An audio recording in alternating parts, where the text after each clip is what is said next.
Today's lesson is the front kick. Our target is the testicles, primary target is the testicles.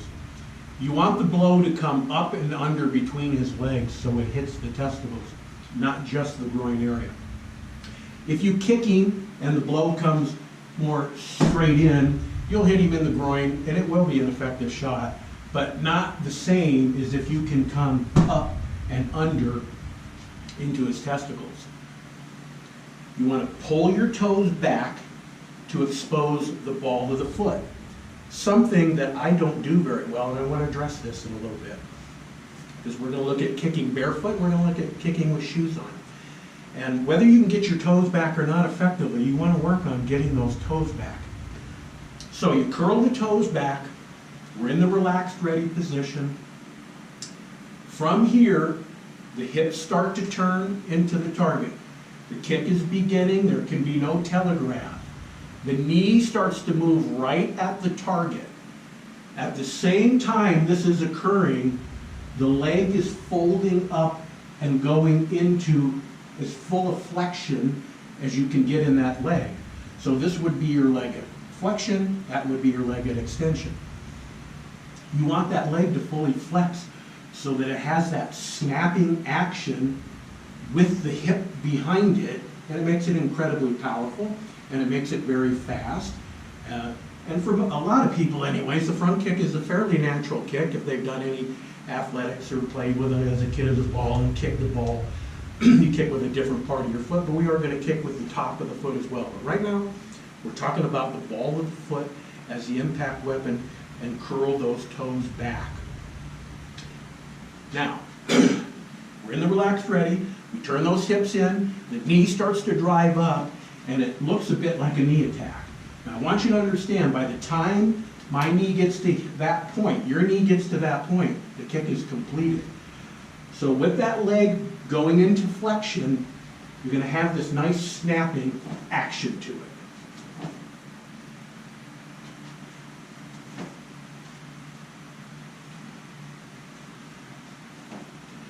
Get firm in the abs, get yourself set, and kick up between his legs. Your legs are longer than your arms, but it's really about arm's reach that you want to be when delivering a front kick. This can give or take a little bit. It could go maybe a little further, but the problem when you go further is you're not going to kick up into his testicles, you're going to end up kicking into the groin. If you wait for him to get at this distance, you'll be able to come up between his legs with the kick. So we're going to combine this hip thrust with the snap of the kick, and we'll get a lot of speed and weight, which is going to equal power, especially the speed portion of this formula. So this is great news for you ladies. You can get your foot moving really fast, got plenty of power to drop any guy on the planet if you can land the blow into his testicles. In other videos, and perhaps in some of this one, we'll look at some of the tactics to set up a front kick. The front kick is a very simple technique. Like anything, it takes a little bit of practice. We're going to practice right now barefoot, then we're going to go to shoes, and we're going to talk about the whats and whys of wearing shoes or not wearing shoes when you practice. Now, we can kick with the top of the ankle, the crook of the foot, this point here. And it's best done when he's just in that kind of in-between place. And that in-between place being, he's not close enough for a knee attack. He's too close for a front kick with the ball of your foot. But you could snap. In this case, the distance I'm at, I'm going to catch him a lot more with my shin. One of the things I really like about that version of the kick, it has to come upward. You can kick in no other way but upward if you're coming up between his legs. When it starts to get too far back, you really don't want that impact point with the end of your foot. It's not going to be pleasant on your ankle, and it's not going to have as good a result on him. It'll be okay because it's his testicles. But when that's going to occur, you're at that ball of the foot kicking range for that technique. So when kicking the testicles, we can kick with the ball of the foot, or we can snap with the crook of the foot there. So when kicking the testicles, you can use the ball of the foot, the rim of the shoe, and we'll see when we have the shoe on, or the top of the ankle. I'm trying to avoid saying the top of the foot because when it gets out there, it should be the ball of the foot. And as I did earlier, if you're in that kind of close range, almost close enough for a knee, and I am not close enough for a knee, now I am, then we could kick with that whole shin bone in that case. When kicking any other target on the body with the shin and knee, there'd be an exception because that portion of the foot can also kick very effectively to that target. But let's say I was going to front kick a guy in the shin, I would definitely use the ball of the foot. Sometimes that's a nice little quick snap with either front foot or rear foot, but I would recommend that you use the ball of the foot in that case, or again the rim of the shoe. If the attacker hit the ground and was now down and still remained a threat to you, that you couldn't escape him at this point safely and you needed to follow up, kicks to the head are definitely a good way to go. Now, when kicking the head, I'm going to pull another bob into here. When kicking him in the head, always use the ball of the foot. I wouldn't recommend that you kick with that top of the foot. I would definitely curl those toes back and come in with the ball of the foot version of that kick.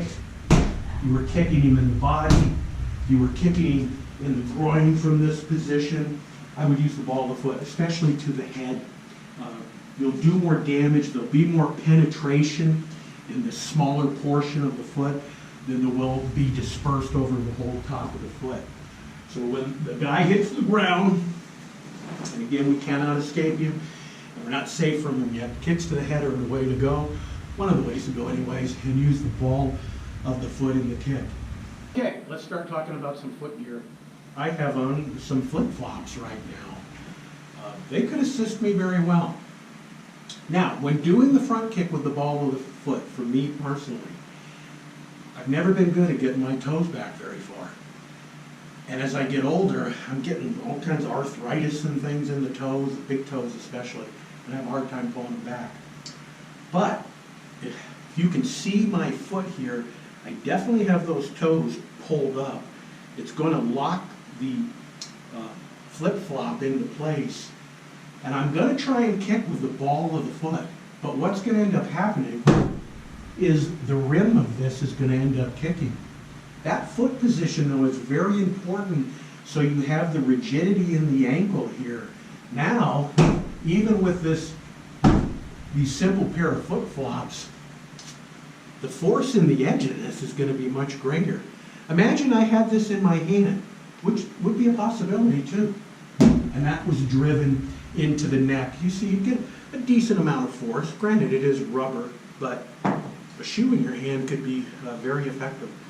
Not that I put a shoe on my hand, but I was doing a demonstration one time of the effectiveness of shoes on your feet and that it's a weapon. And I just put my sneakers on my hands. I started punching and hitting the target, and the person I was showing it to was amazed at what I was able to do, and he was able to do too. When you're going to put some shoes on your hands, but the point was these are weapons here, and that they're on your feet now. Notice in the MMA fighting, it is one of the rules that exist and has to exist. You can't come into that match and wear shoes, let alone boots. Okay, I've changed up the foot gear. I have on a pair of sneakers, or whatever you want to call them, athletic shoes. And you know, one thing about today's current athletic shoe, it is so light. Unlike the sneakers, or they were called tennis shoes of the past, were bulky and heavy, and I'm going to address that in a minute. It's one of the reasons in practice we might want to consider the majority of kicks either barefoot or make sure that the foot gear is light. So, these are just slip-ons too. They're very comfortable. You don't tie them or anything. Same thing. I'm going to curl those toes back. This time though, I'm really going to try and get the tread onto the kick. And it really won't matter as long as I aggressively get those toes back. And now I've got the shoe to assist me. And these are, very light shoes. I think the biggest thing that they do for me, It's not so much that I have the rubber edge on that because it's not all that hard on this shoe. It protects my toes. And as I curl those toes back and pull them up in the shoe, when impact is made, the toe doesn't hit directly on, it hits it slightly under the toe and forces my toes back into the correct position, like I'm doing now on the floor. Another thing about the front kick, let's talk about a couple of terms with the ankle. When I have the foot flexed up like this, it's called dorsiflexion. When I point it down like that, that's plantar flexion. So there's the ranges of dorsiflexion to plantar flexion. When you kick with the crook of the foot, it's plantar flexion. You point the toe and kick up. When you kick with the ball of the foot, it's somewhere in the middle. It depends what I'm kicking, whether I'll fully dorsiflex, and when I go into the testicles, I really need my foot to change its angle as severely as I can make it do it, so I really flex that ankle up. If I'm kicking it down to target, let's say that was his head, that dorsiflexion isn't quite as much. It almost starts, not the full plantar flexion, like I say, it's somewhere in the middle. But once it gets to the position it's in, with the ball of the foot front kick, it needs to lock into place. So when your foot impacts, it's not swirling and giving way, and there's not this, there needs to be rigidity and a technique from top to bottom, whether it was your fist connecting with the entire body. I can't buckle with the fist. Well, the foot can't buckle either. It's getting even better. I have changed my foot gear out again. I really love this pair of shoes right here. It's got a cap on the end, and that cap is pretty darn solid on it. So now the front kick becomes quite the weapon. The shoe's a little heavier too, and when we look at a force equation with mass times velocity squared, the mass part of this, the weight, has gotten greater. If we can move it at the same speed, we'll have more force.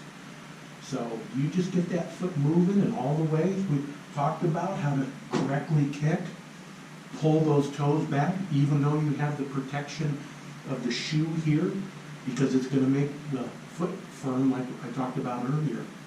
So I'm really flexing my foot up like it was barefoot. And then it just ends up where it ends up. The foot gear's getting a little bit heavier now. Let's say I'm going to do a full training routine in these and I'm going to throw a couple hundred kicks. If you're young and healthy, you'll probably be fine with it, but ultimately it's probably going to lead to problems. If I have a bare foot, you have a bare foot when you're kicking, let's call that 0. The weight is 0. And now I've added a half-pound shoe to each foot. It's going to wear on your knee a little bit more in your hip and all of that, especially if you're not good at kicking yet and the legs come into a real hard smashing extension finish. And there's not quite the control on it yet. Gosh, what if the shoe goes to a pound and a half? You see what I'm talking about? In my group class, some students wear shoes and that's fine with me, and some are barefoot. But some of the guys I recommend, they got those old school sneakers on, and they're fairly heavy, and after a lot of reps and classes are wondering why their knees hurt, I tell them you either need to go to some of those toe shoes for practice, they're very light, or like I'm talking about, the modern athletic shoe is very light. Now, should I never practice in these shoes? Well, that's different. I've got to get the feel for how that weight feels. I have a left knee replacement, and I minimize the kicks I do on this side, but I can kick with this side too. The thing my left knee doesn't do is it doesn't have, that's all the flexion it has. It won't bend any more than that. It makes the front kick a little awkward for you, but not bad. But with my knee replacement, do I want to be snapping out rep after rep with a weighted shoe? The answer is no, I do not. Notice, of course, the shoe is going to help tremendously too with our side kick. We got weapons on our feet now. Okay, I have moved on to a set of cowboy boots. I'm in the cowboy capital of the country, they call it here, Prescott, Arizona. And I never owned a pair of cowboy boots until a few years ago. Never realized how much I would really like them. One of the things I always thought about a cowboy boot, and people will mention this to me, knowing I'm a martial artist, boy, aren't you going to slip and slide around? These things are, I can move every bit as functionally in these boots as I can in anything. Maybe not a pair of athletic shoes, but no, they do not slip. Everything's solid. Now I've got a heck of a weapon on my feet, especially regarding the side kick and that heel.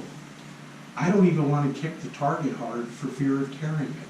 The front kick, of course, that tip of the boot. I got a heck of a weapon with that. Well, let's talk about something here. That little small point just might miss his testicles. It might slip in there because the point is so small, which is a great asset to penetration. It'll still be a great kick. But in some ways, the top of the ankle, that greater surface area might be better for squashing the testicles. All you got to do is put a pair of cowboy boots on, or steel tip shoes, and drive a couple of front kicks into something, and you'll realize how deadly effective it would be.